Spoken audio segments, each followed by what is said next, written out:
gudoomiyaha guddiga dhaqaalaha ganacsiga warshadaha iyo maalgashiga wasiiradii hore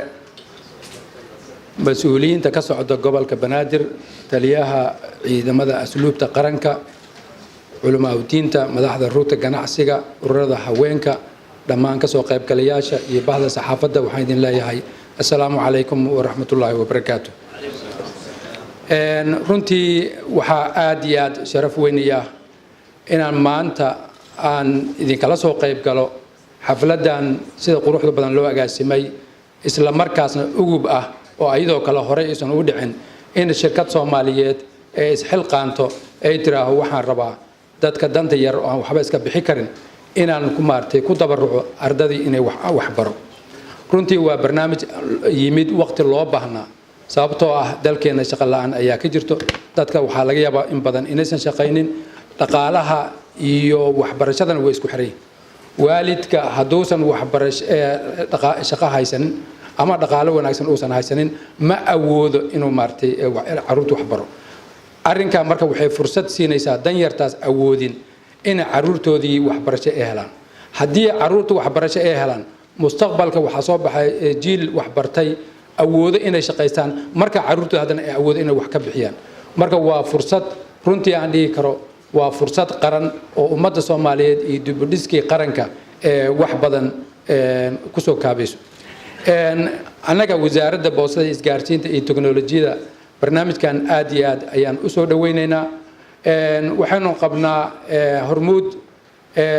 wada shaqayn ayaa naga dhaxayso oo wasiirkoodii iyo wasaaraddoodii ayaynu nahay xagga telecommunicationka runtiina marka telecommunicationka la yiraahdo magaca ay wadato way ka dhabayso waa hormuudka telecomka Soomaaliya oo dhan runtiina waxaan kaloo dhihi karaa geeska Afrika waxay ka mid tahay shirkadaha ugu horeeya marka la yiraahdo xagga teknolojiyada iyo hal abuurka dhinaca teknolojiyada marka waxaan rajaynaynaa sida hormuud ay ugu noqotay dhinaca isgaarsiinta iyo teknolojiyada inay hormuud ugu noqoto waxbarashada iyo qaybaha kale waxaan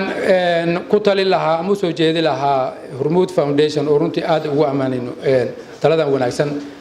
inay aad xoog u saaraan ardada scholarship ay siinayaan ama deeqaha waxbarasho ay siinayeen inay maartay u badiyaan dhinaca teknolojiyada sababtoo ah adduunyada hadda waxay ku socotaa teknolojiya meelaha hadda horumarka degdega dalka laga gaarsiin karo ama fursad u noqon karta caruurta ama dhalinyarada wax baratay waa dhinaca teknolojiyada waxaan aragnaa in arday badan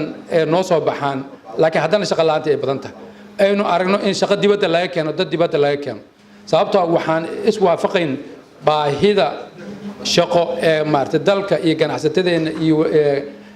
shirkadeen u qabaan iyo aqoontii dalka ka soo baxday ayaan maartay iswaafaqayn marka in labadaas lees waafajiyo oo aqoonta ardada la baray ama jaamacadaha ha noqdaan ama barnaamijkan cusub uu tixgeliyo marka hore baahida dalka loo qabo xirfadaha loo qabo maxay marka xirfadaha si in lagu saleeyo si markay soo baxaan shaqana u helaan dalkana looga maarmo in shaqaale dibadda laga keeno waxaan aad ugu dhiirigelin lahaa marka inta ka sokow in waxa jira qaybo kale muhiim ah oo hadii hormuud qaybahan ee dabooshay hormuud iyo inta kaleba la rabo inay ku baraarugaan ardada jaamacadaha dhigata waxay u baahan yihiin aqoontooda markay soo bartaan goobo ee ku shaqo bartaan oo waxay soo barteen ay ku tijaabiyaan dalkeena waa ku yaryahay ardada fursad in loo sameeyo waxa la yiraahdaa maartay goobo waxbarasho shaqo oo shaqo wixii uu soo bartay oo ahaa maartay inuu tijaabiyo in goobo la badiyo si loogu diyaariyo jaamacaddii markuu ka soo baxa iyo markuu shaqada galayo qaybta u dhaxaysa in la buuxiyo waxaan kaloo aad ugu tali lahaa hormuud iyo shirkadaha kaleba in ay sameeyaan meel dhalinyaro waxaa noo soo baxday xagga teknolojiyada wax badan ku soo kordhiyey abuuray hal abuur badan laakiin aysan weli aysan helin halkii ay ku soo bandhigi lahayn hal abuurkaas in loo diyaariyo dhalinyaradaas hal abuurka leh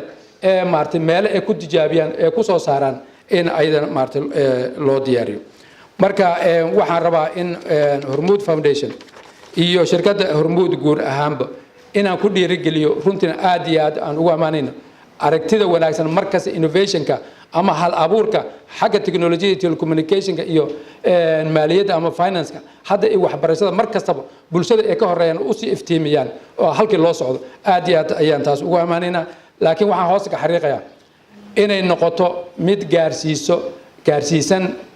waxbarashada dhammaan dalkoo dhan gobolada waxaa jooga arday Soomaaliyeed oo aad tayadooda u sareysa laakiin awood dhaqaale iyo kuwa caasimadda waxa ay heleen aan heli karin marka inay noqoto dhammaan gobolada la gaarsiiyo fursadaasna ardadii looga faa'iideeyo annaga ka wasaarad ahaan waxaan ku kordhi karnaa guud ahaanba bahda waxbarashada iyo tan laftigeedaba in aan horeyna aan u siin haddan diyaar u nahay inaan u abuurno wax dhinaca teknolojiyada ama internetka wax la yiraaho domainka la yiraaho edu.so waa lacag la'aan jaamacadaha waxay u abuuri karaan emails dhammaan ardada aanan xad lahayn emailka ka buuxsamay iyo wax tirtir midna ma jiro xad male waa lacag la'aan dhammaan jaamacadahana way ka dhaxeeyaan Hormuud Foundation iyo cidii kaloo maartay jaamacadaha wax ku dartana waa u diyaar in aydan maartay ardada looga faa'iideeyo waxaan kaloo u diyaarinay adeegyo badan oo anfici kara dhammaan jaamacadaha waxaan filayaa bahda waxbarashada daladii way fadhiyaan howlo badan aynu wada qaban marka haddii dawladda shirkadihii shacabkii daladii waxbarashada macallimiintii ururadii haweenka dhammaan aynu isku wada duubanahay dalkan meel dheer ayaan gaarsiin karnaa sheekha qeyr Allah si wuxuu yiri xidid muhiim ah oo nolosha muhiim u ah nagala siibo yiri waruntii